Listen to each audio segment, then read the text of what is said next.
Hi అండి అందరికీ. ఈరోజైతే బాలామృతంతో సింపుల్గా కేక్ని ఎలా చేసుకోవాలో చూపిస్తున్నాను. దీంట్లో ఎలాంటి మైదా, సోడా, బేకింగ్ పౌడర్ కూడా యూస్ చేయలేదు. అన్ని అంగన్వాడీ వాటితోనే నేను ప్రిపేర్ చేశాను. బెల్లము అలాగే కొద్దిగా ఆయిల్ అయితే యూస్ చేశాను నేను దీంట్లో. ఫస్ట్ అయితే మనం అంగన్వాడీ పిండి ఉంటుంది కదా, దాన్ని 2 కప్స్ తీసుకుని దాంట్లో కొద్దిగా బెల్లము అలాగే 2 ఇలాచి వేసుకుని ఇలా మెత్తగా పౌడర్ పట్టుకోవాలి.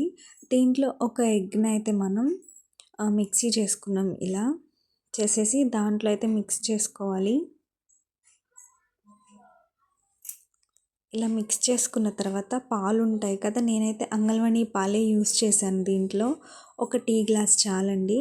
వాటిని మనం కలుపుకోవాలి. ఒకవేళ మీరు ఎగ్ స్కిప్ చేయాలనుకుంటే ఎగ్ ప్లేస్లో కర్డ్ కూడా యూస్ చేసుకోవచ్చు. అలాగే ఒక 2 టేబుల్ స్పూన్ ఆయిల్ చాలు. ఆయిల్ ఎక్కువ కూడా వద్దు, మీకు కావాలంటే గీ కూడా వేసుకోవచ్చు. ఇలా అయితే మనం ఇలాంటి కన్సిస్టెన్సీ వచ్చేంత వరకు మనం ఇలా తిప్పుకోవాలి. సో ఇలా చేసుకున్న తర్వాత అందరి దగ్గర ఓవెన్స్ అయితే ఉండవు కాబట్టి నేనైతే ఇడ్లీ పాత్రలో లేదంటే ఏదైనా ఇలాంటి గిన్నెల్లో అడుగున సాల్ట్ కానీ లేదంటే ఇసుక కానీ వేసేయాలి. నేనైతే సాల్ట్ వేస్తున్నాను.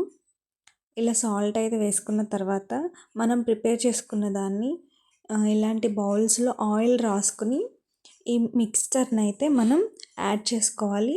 అండ్ నేను ఇదొకటి ఇంకొకటి టీ గ్లాస్లో కూడా ఆయిల్ స్ప్రెడ్ చేసి ఈ బ్యాటర్ని అయితే తీసుకున్నాను. సో ఈ రెండింటిని మనం ఇప్పుడు ఈ ఇడ్లీ పాత్రలో అయితే మనం పెట్టేసి మూత పెట్టేసేయాలి. వీటిపైన అయితే ఎలాంటి మూతలు కూడా పెట్టకూడదు.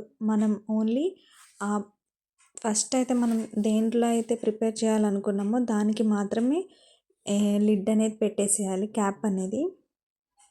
సో ఇలా అయితే పెట్టుకున్న తర్వాత ఒక 10 మినిట్స్ చాలండి. చూసారు కదా ఎలా పొంగిందో కేక్ కూడా. నేను ఎలాంటి సోడా, బేకింగ్ పౌడర్ కూడా యూస్ చేయలేదు. మాడటం కూడా ఏం లేదు, జస్ట్ కలర్ వచ్చింది అంతే మనకి. కేక్ కూడా చాలా స్పాంజీ లాగా ఉంది, ఫ్లఫీగా. టేస్ట్ కూడా చాలా బాగుందండి. ఒకసారి మీరు కూడా ట్రై చేసి ఎలా వచ్చిందో కామెంట్ సెక్షన్లో కామెంట్ చేయండి. ఖచ్చితంగా అందరికీ నచ్చుతుంది ఈ రెసిపీ అనేది. మీరు కూడా ట్రై చేయండి. దీనైతే నేను డ్రై ఫ్రూట్స్తో గార్నిష్ చేసుకున్నాను. ఇది చిన్నపిల్లలకు కూడా పెట్టొచ్చు, చాలా హెల్దీ.